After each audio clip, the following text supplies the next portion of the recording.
Hi, welcome to this my final session in the investment philosophies class. So let's gather together what we have up till this point. I started this class by saying that there's no one best investment philosophy, but there's one that's right for you. And to find it, you need to know who you are as a person, what your financial characteristics are, and find that best fit. If you try an investment philosophy, no matter how well it's worked for other people, that doesn't match you as a person, doesn't match your needs, I can almost guarantee you that it'll fail. For whatever reason, it's difficult to sustain a philosophy that doesn't match your needs. So let's start looking at some of the things you might want to keep an inventory of to decide what philosophy works for you. First, you have to ask yourself, are you patient or not? And you might want to ask the people closest to you, because you might call yourself patient, but you might get a very different impression to the people around you. The truth is, some of us are born more impatient than others. You can't change that. If you adopt a strategy or a philosophy that requires a long time horizon and you're an impatient person, how is that going to work out for you? Second, you want to check out your risk aversion. Are you risk averse? And I know you can take tests to see how risk averse you are, but often the measure of risk aversion is how uncomfortable are you with what you've invested in. The more uncomfortable you are, the more you're signaling to yourself, this doesn't match my risk aversion. Third, are you an individual or a group thinker? Again, with no labels attached to you. Some of us want to hang out with our peers and want their approval, and others amongst us are more willing to take them on and do the opposite. And again, where some of us are born more interested in one other than the other, and trying to pick a philosophy that makes you what you're not, it's not going to work. So if you are a group thinker, you like to go along with the peer, you want their approval, then being a contrarian is going to be really difficult for you to be. How much time do you have available to spend on investing? If you have a job as an engineer or a doctor and you spend 12 hours a day on your job, you can't pick an investment philosophy that requires you to spend 6 more hours a day picking stocks. And finally, your age does matter. Less than many wealth managers think, but it does. If you're 30 years old, you can invest in things that might go wrong but correct themselves over time, but you might not be able to do the same thing when you're 65 years old. So as you age, your needs change, your time horizon changes, and that's got to be factored into your decision process. So those are the personal characteristics. And the signs of a misfit, where you pick a philosophy that doesn't match your personality. Here are my 3 tests. The first is what I call the sleep test. I know it's incredibly unsophisticated, but it works for me every time. If you lie awake at night wondering what's in your portfolio and how it's doing, you fail the sleep test.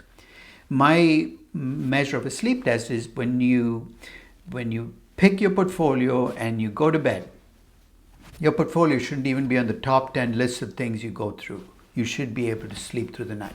If you pick a philosophy or a portfolio that keeps you awake at night, what have you accomplished? You might have slightly higher returns, but you're going to have cardiac arrests and ulcers to deal with as a consequence. My second sign of a misfit is what I call the life change test. If your investments are such that if one of them fails, you have to change the way you live. You've got to move houses, pull your kids out of the schools they're in, move locations. It's not worth it. You want to make sure that nothing you do puts the way you live to a test. And third, you don't want to do things where you constantly second guess what you did. I have 2 things that two acronyms that I use, ROMO and FOMO. ROMO is regret over missing out. FOMO is fear of missing out. It's amazing how much time investors spend in those 2 spaces. The less time you spend in those 2 spaces, the healthier investing will be. And one sign of an investment philosophy is how much time you're spending in those spaces. Now, in terms of financial characteristics, what are the things that matter? Your job security matters. The amount of money you have to invest matters. How much cash you need matters, and your tax status matters. All of those things will change over time. So clearly your philosophy should also shift as those characteristics change. Many wealth managers, as I noted, when you walk in and ask for advice, the first thing they ask you is how old you are. And many of them base what your investing should be on entirely on your age. I think that's a shortcut that will often lead you to bad choices. It is one element of what you got to factor in, but it can't be everything. So let's look at how each of these factors plays out in your investment philosophy choice. Let's start with job security. Most people who invest have other jobs that they have, doctors, as engineers, as lawyers, and those jobs come with different demands. But it's well established that during a recession, even people with secure jobs worry about their jobs and demand larger risk premiums. And if you're insecure about your job, you can't afford to take as much risk in your portfolio. I'm stating the obvious, but might as well state it.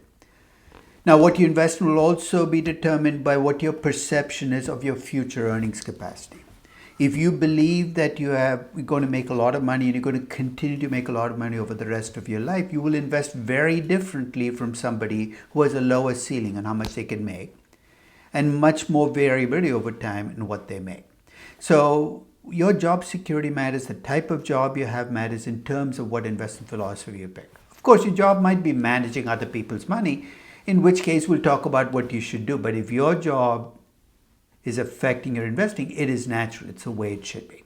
Second, how much money do you have to invest? Now, to the extent that you're investing your own money, the choices you have will start to expand depending on how much money you have to invest. If you have only $10,000 to invest, there are far fewer things you can do than if you have $10 million to invest. But when you think about how much money you have to invest, don't just restrict yourself to your savings, because you might also have money in pension funds or IRAs or insurance savings accounts that have to be factored in, and they're invested in places that have to be brought into the process. And finally, to the extent that you might be restricted on some of those choices, some pension funds might restrict you to 3 or 4 choices. Those might determine what you can do with the rest of your money. So if your pension fund forces you to invest in the S&P 500, then with the rest of your money, you get a lot more leeway to invest in small cap stocks or alternative investments to round out your overall portfolio. Third, when you look at the future, you have to think about demands for cash that will show up which are unanticipated. Like what? You could get sick and you might need to cover healthcare. Your children might need to switch schools with a higher tuition. That's got to be factored in. So when you have unpredictable demands for cash, it has to be factored ahead of the fact into your portfolio that you might have those demands. If you're a portfolio manager, this shows up in a different way. Your clients can change their minds and want their money back. You're saying, what's the big deal? As a portfolio manager, then you got to set aside enough liquidity, be in enough liquid investments that you can meet their needs. So you might not know exactly what those cash withdrawals will be or when they will happen, but the probability of it happening will affect your philosophy. Finally, your tax status matters because you get to spend after-tax returns. When you face high taxes, then that's got to be factored into what you invest in, the strategies you adopt. It might not affect your philosophy as much as it affects your strategies. What makes this complicated is you might face different tax issues with different parts of your portfolio. On your pension fund, for instance, you might not be taxed at all. You can afford to invest in high dividend paying stocks. But on your savings, you might be taxed on an annual basis. You've got to be more careful about what you invest in and what it does to your taxable income that year. So the kind of job you hold, how much money you have to invest, cash needs, which are unpredictable, tax status, all play into what kind of philosophy you pick. And finally, what you believe about markets is going to drive the philosophy you pick. Now, you're saying, how do I come up with market beliefs? Some of it comes from anecdotal evidence. Let's face it, the stories you're told about markets will find their way into your beliefs. Now, in this class, we've looked at the empirical data, not as if it's going to give you an absolute answer to any of this, but it goes beyond the anecdotal evidence to see if historically this particular strategy has delivered returns. Your views on markets will change over time, though. Mine have over the last 40 years. Based on what? Based on what I observe in markets. Sometimes things that I thought were true 40 years ago no longer the things I hold on to. But staying consistent in investment philosophy and your core beliefs is central to investing success in my view. So get a sense of how markets behave, and if your reaction is, I don't know enough, that's okay. Form your beliefs based on what you know today. Revisit those beliefs as you get to learn more. And let experience drive what those beliefs will be a year from now, 2 years from now, 5 years from now. In this table, I've tried to capture all of the different philosophies we've covered in this book, and I've classified them based on two dimensions. One is whether markets are driven by momentum. If they've gone up, they continue to go up. Go down, you continue to go down. By reversal, which is contrarian, or opportunistic, okay? Which is, they can cut in both ways, but you can catch mistakes when you find them. And based on time horizon, short term, medium term, long term, and you can use your own definitions to be comfortable. And you can see the philosophies range from stock picking to market timing to arbitrage to activist growth and active growth investing. You can pick a philosophy, and I'm not going to put any of these philosophies, as I said, as the best philosophy. Pick the one that works for you, given all of the criteria we've talked about. The right investment philosophy is the one that best fits you. Okay? So you can either go with that single philosophy, but we've also opened the door that sometimes there might be 2 or 3 philosophies that can cohabit in the same person.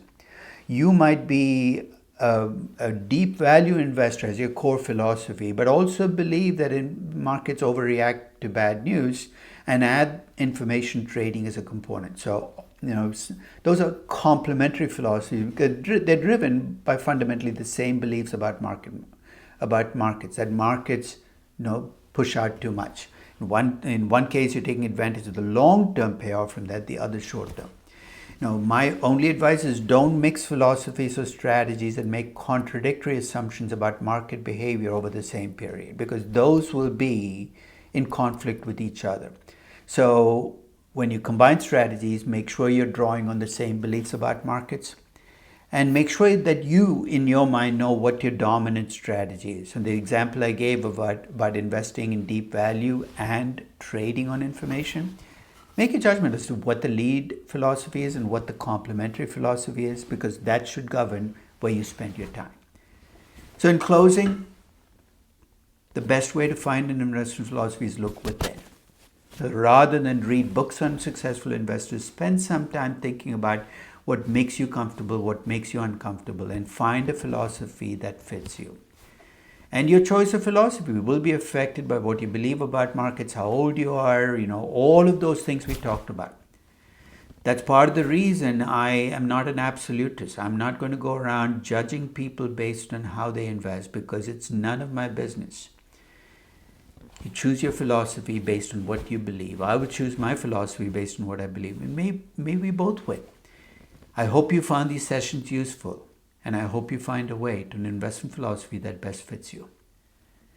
Thank you very much for listening.